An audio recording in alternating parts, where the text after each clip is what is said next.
Nagkasan ng surprise inspection ng ilang house leaders sa isang pamilihan sa Cubao, Quezon City.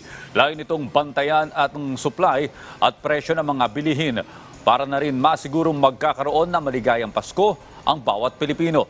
Si Mela Lesmora sa detalye.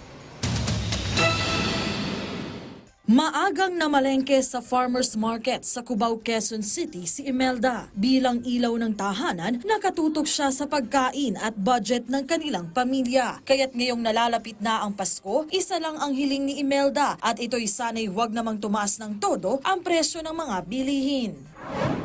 Siyempre, sa hirap ng buhay ngayon, kailangan bantayan yung presyo. Kung anong mayroon, yun lang.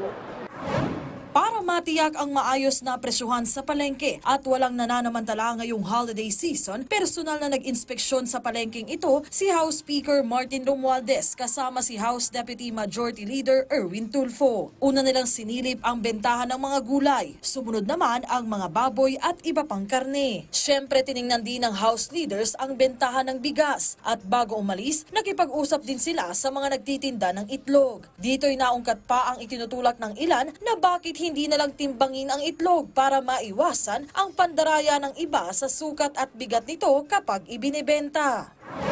Sa amin kasi sa pagka-deliver dito, nakasizing na yan eh. Small, medium, large na. Nakasize na po yan. Ako, hindi naman ako nagpe-pressure sir ng bawa mataas. Ang akin lang, yung kaya ng mamimili at hindi rin naman ako malulugi. So, ma'am, artificial itong pagtaas na ito dahil magpapasko, kaya that's what you're saying? Usually sir, ganyan. Pag nagpapasko, tumataas So, yun na lang ang gagawin natin. Singin natin ng ang pamainsulat ng mga trader, mga supplier. Hold muna. I-hold muna yung pagtaas muna. Opo sir, para naman din. Para lahat ang magkaroon ng masayang Pasko, di ba? Sa kabuuan, sabi ni Speaker Romualdez, kontento naman siya sa presyo ng mga pangunahing bilihin sa palengke. Yun nga lang sa bigas, may napansin silang bahagyang pagtaas, bagay na dapat anyang matugunan agad. Kaya dapat talaga babantayin din natin at pupunta natin yung Bulacan uli para malaman din natin kung sapat talaga na supply o kung may nag-hoard na naman at babantayin din natin yung level ng importation at saka siyempre inspect din natin yung local production po.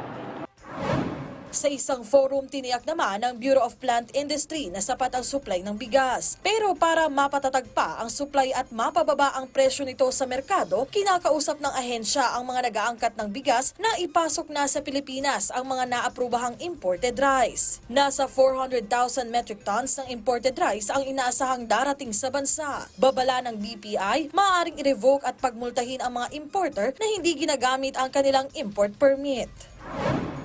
Pinakamahalaga sa buhay ng mga Pilipino ang pagkain. Kaya naman pagtitiyak ng mga otoridad, patuloy nilang babantayan ang tama at maayos na bentahan nito. Mela Lesmora para sa Bayan.